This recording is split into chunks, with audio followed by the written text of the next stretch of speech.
So, hello, dear English learners. I hope you all are doing well and you all are very fantastic.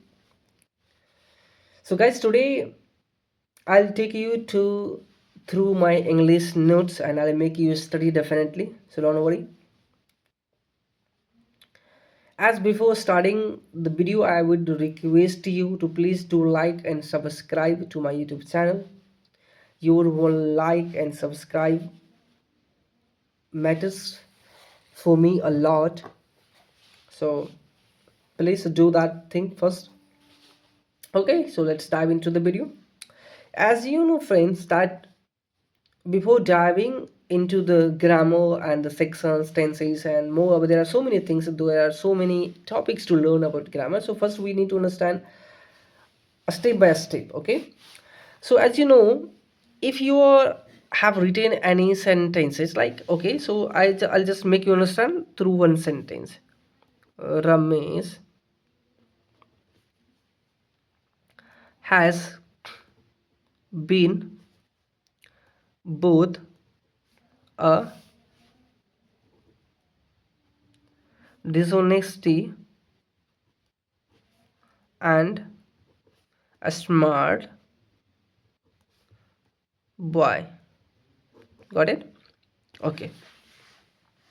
Now you have to choose and now you have to find out the error that lays in this sentence. If you are able to find out the error, that's okay. That is good for you. If you are not able to find out the error, I'll make you to learn. I'll find out the error for you and I'll make you understand what was the error and how it was and how does it work actually. So, as you know, on the basis of the function, you have to use a word in a sentence. On the basis of the function, you have to use a word in a sentence. On the basis of the function, you have to use a word in a sentence, right? That is determiner, noun, pronoun, adjective, verb, non-verb, adverb, preposition, conjunction, interjections. Okay. As you know, determiner. Whenever you are using determiner, then after just you have to use noun, right? Noun. Noun. As you know, subject and object. If you are using noun and pronoun, that means this is subject and object. And if you are using subject and object, that will definitely noun and pronoun. That will be definitely noun and pronoun. Adjective is a qualifier that qualifies noun and pronoun. Verb, action. Non-verb is also action. Adverb, qualifying modifier. Preposition, to relate the word. Conjunction, to relate the sentence. Interjection, sudden feelings. As we studied about the interjections in the types of the sentences, right? So just let me find out the error. Ramesh has been both a dishonesty and a smart boy. So I'll make you understand. Actually, the concept of and is whenever you are using and as a preposition and conjunction, so you have to use the same word, means the similar word, right? And connects to the similar words, right? And to the similar sentences. Okay, as there is a smart is an adjective. You know very well that a smart is an adjective and boy is noun. So like a smart boy, right? A smart boy. Okay, and now dishonesty. Ramesh has been both a dishonesty and a smart boy. So as I told you, its concept is to take similar noun, right? And similar word. So there you have used a smart is an adjective and dishonesty is adverb. Dishonesty is an adverb. Okay, so let's ठीक है. This is an adverb. So as I told you about similar words, so there must be no dishonesty. There must be dishonest. Got it? Dishonest and a smart boy. Got it? So this is the placement of word. This is the function of word. I hope you understood it. This is the function of word. This is the placement of word. This is the placement of word word. So this is the placement of word. So that's why I told you, on the basis of the function, you have to use a word in a sentence, right? In a sentence on the basis of function. As there was an adverb, like what is the work and what is the function of an adverb? Its function is to modify adjective, verb and itself an adverb. इसका मतलब मैं आपको समझा देता हूँ कि जो adverb होता है ये या तो एडजेक्टिव को क्वालिफाई करता है, मॉडिफाई करता है, या तो वर्ब को क्वालिफाई करता है। ठीक है, अभी मैं जस्ट आपको एग्जांपल देता हूँ, जस्ट वेट, डोंट वरी। जैसे मैंने अभी क्या बोला आपको, एडवर्ब जो होता है it qualifies noun, sorry not noun, adjective and verb को क्वालिफाई करता है, एंड इटसेल्फ डिसऑनेस्टी मतलब खुद को भी क्वालिफाई करता है। ठीक है, मतलब खुद एडवर्ब को भी क्वालिफाई करता है। ठीक है,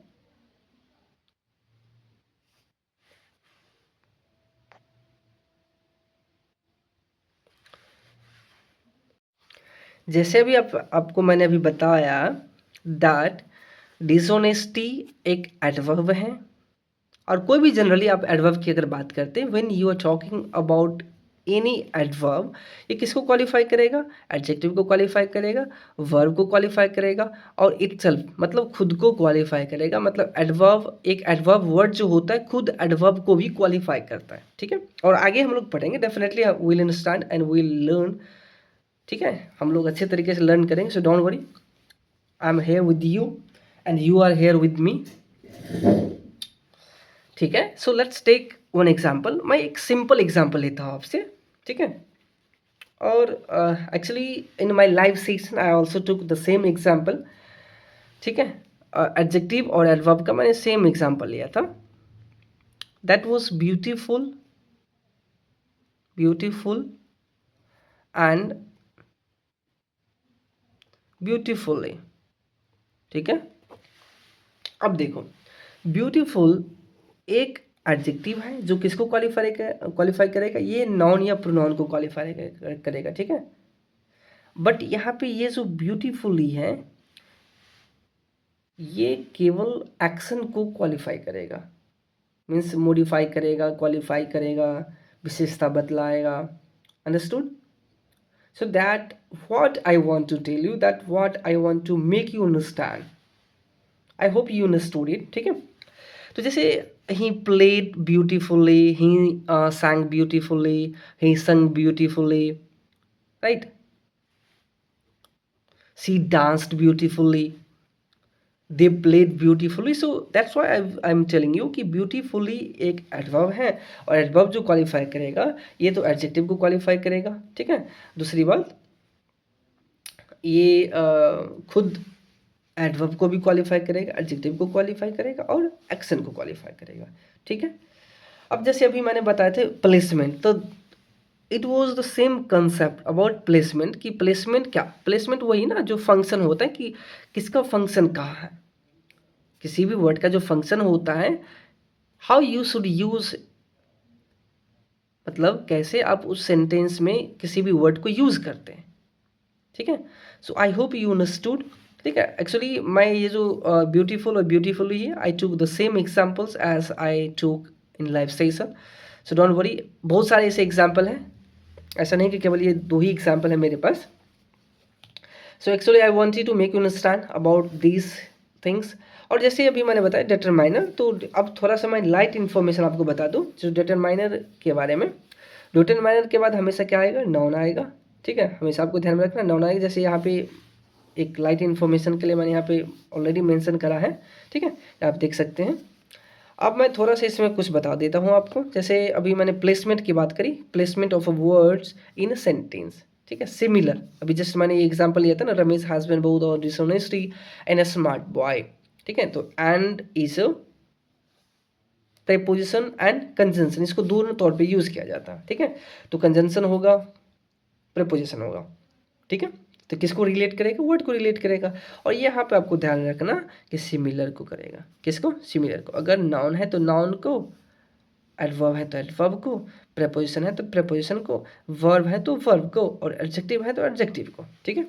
अब एक चीज़ आपको ध्यान में रखना है, जैसे अभी आपको मैंने बताया कि डिटरमाइनर जो होता है it takes always noun, it always takes noun, determiner, adjective and noun. Whenever you are trying to use any word just before noun and in the between of determiner and noun, that must be adjective, that must be an adjective. Whenever you are trying to use any word in between of determiner and noun, that must be adjective.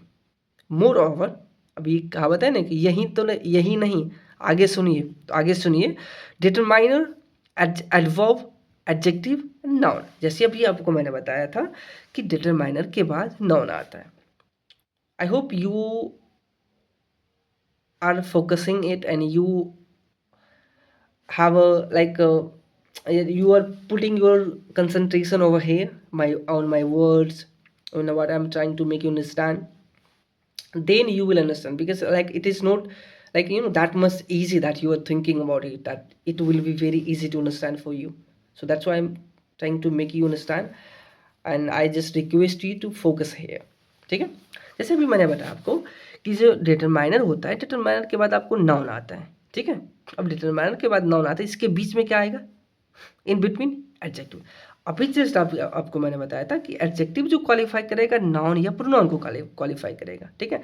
But अगर मुझे adjective को qualify करवाना है, modify करवाना है, तो हमें कौन सा वर्ड चाहिए? दैट इज एडवर्ब, ठीक है, दैट इज एन एडवर्ब। तो आपको डिटरमाइनर के बाद नाउन, इसके बीच में कोई अगर और वर्ड चाहिए, दैट इज एन एडजेक्टिव। अगर इसको मॉडिफाई करवाना है तो इसके पहले कौन सा चाहिए? एडजेक्टिव चाहिए।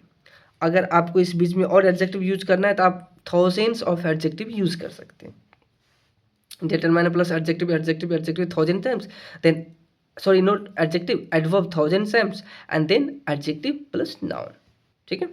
द सेम फॉर्मूला इसमें आता है आपको, preposition, noun plus V4 plus object. मतलब कि प्रीपोजिशन के बाद अगर कोई नाउन आया है, ठीक है, प्रोनाउन आया है और V4 आया, एक्चुअली V4 के बारे में भी जस्ट मैं बताऊंगा।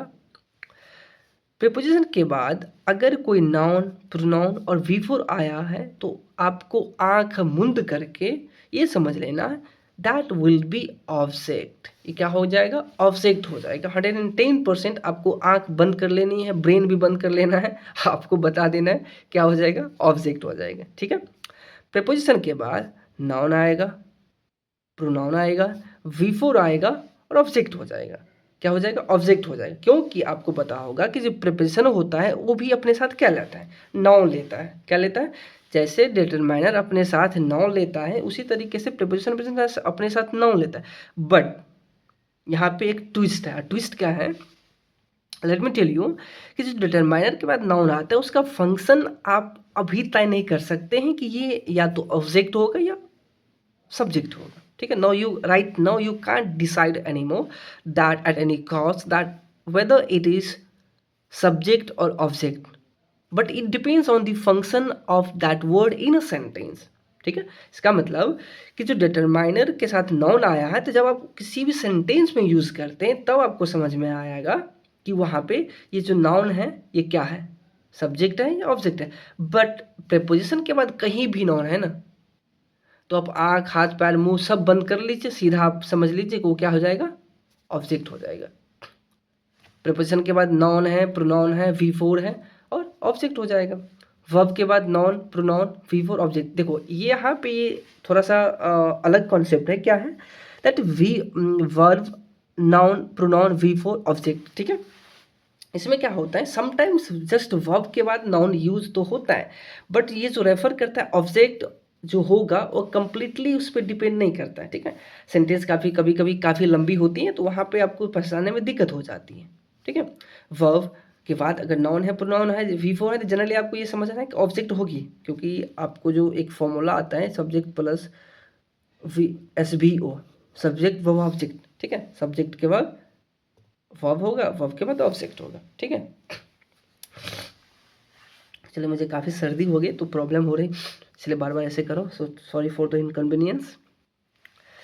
वर्ब नाउन प्रोनाउन वीफो ऑब्जेक्ट। ठीक है, अब इसके बारे में आपको नहीं समझना है, चलो अभी हम आगे, जैसे अभी आपको मैंने बताया V4 के बारे में, जस्ट V4 के बारे में मैं थोड़ा सा इन्फॉर्मेशन बता देता हूँ, फिर will this continue the session. जैसे V4 आता है ना, तो V4 जैसे आपको पता होगा कि जो वर्ब आती है ना, वर्ब, जैसे वर्ब आपको पता होगा कि जो वर्ब होता है, वर्ब के 5 रूप होते हैं, 5, it has 5 forms, V1 V2 V3 V4 and V5। 1 2 3 4 1 2 3 4 5। ठीक है, V1 V2 V3 V4 V5। ठीक है, V1 V2 V3 and V। ठीक है, V1 V2 V3 V4 and V5। ठीक है, if it is visible, if it is not, let me zoom in little bit. okay, तो आपको एक बात बता दूं, यहाँ पे कभी भी V3 एंड V4 जो आता है वो अकेला नहीं आता, अपने साथ एक पार्टनर लेके आता है। ठीक है, और वो पार्टनर क्या है, हेल्पिंग वर्ब। क्या है, हेल्पिंग वर्ब। ठीक है, ऑक्सिलरी वर्ब जिसको कहते हैं आप लोग, AUX, आई थिंक वही रख लेते थे, ऑक्सिलरी वर्ब। ठीक है, कभी भी V3 V4 आएगा तो अकेला नहीं आएगा, अपने साथ ऑक्सिलरी वर्ब लेके आएगा, अगर वो मेन वर्ब है तो, नहीं तो बाय द वे जैसे अभी मैंने आपको बताया, अभी चलो यहाँ पे मैं बाद में बताता हूँ कि V3 V4 आएगा। ठीक है, जैसे यहाँ पे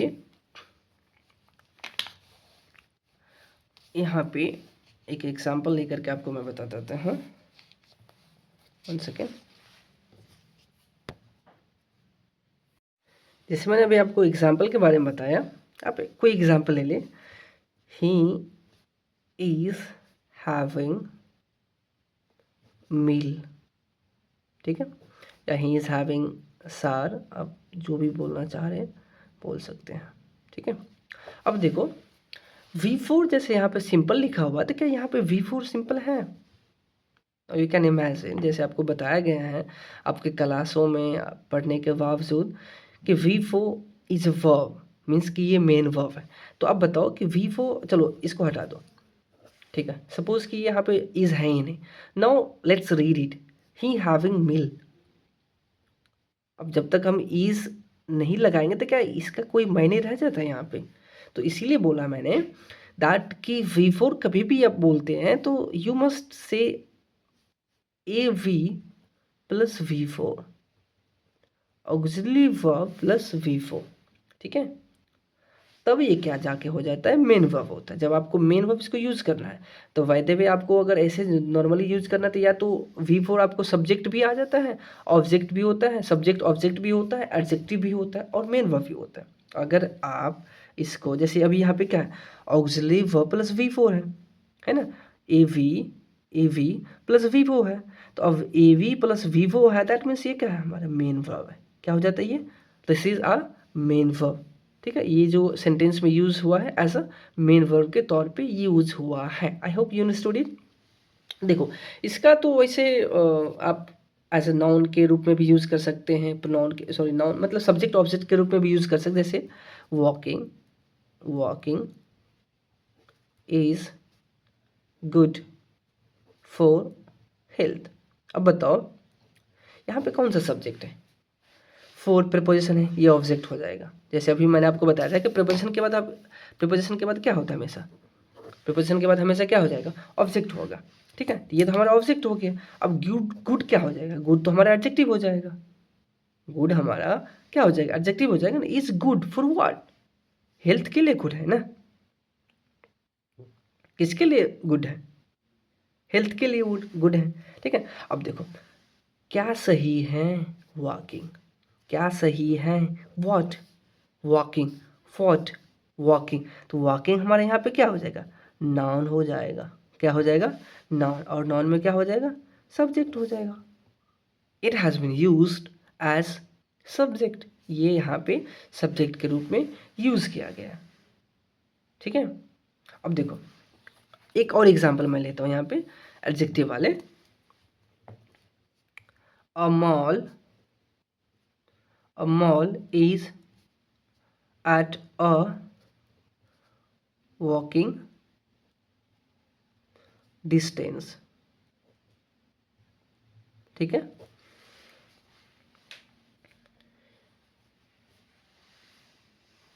अ वॉकिंग डिस्टेंस, ठीक है। अब देखो यहाँ पे clearly try to understand. A mall और डिटरमाइनर नाउन हो जाएगा आपका, ठीक है। Right now you can't decide it here that whether it is noun subject और ऑब्जेक्ट, ठीक है। देखो ये वर्ब है हमारा, ये प्रपोजिशन हो जाएगा, ये डिटरमाइनर हो जाएगा, और वॉकिंग डिस्टेंस, अब ये डिस्टेंस तो हमारा नाउन हो जाएगा, नाउन हो जाएगा ना। अब देखो नाउन को जो क्वालिफाई करेगा तो कौन क्वालिफाई करेगा, आपको पता होगा या पता है, I hope you know that, कि अगर आप नाउन को क्वालिफाई करवाना चाह रहे हैं तो आप उसके पीछे या उसके आगे जो भी बोले आप, आपको एडजेक्टिव लगाना होगा।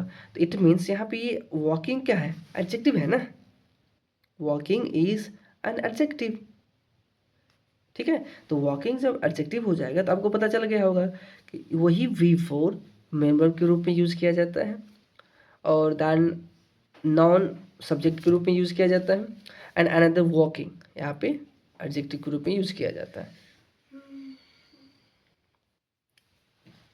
So these were the concepts and I hope you understood it. So I just request you to don't need to wrote the rules, I'll make you understand differently.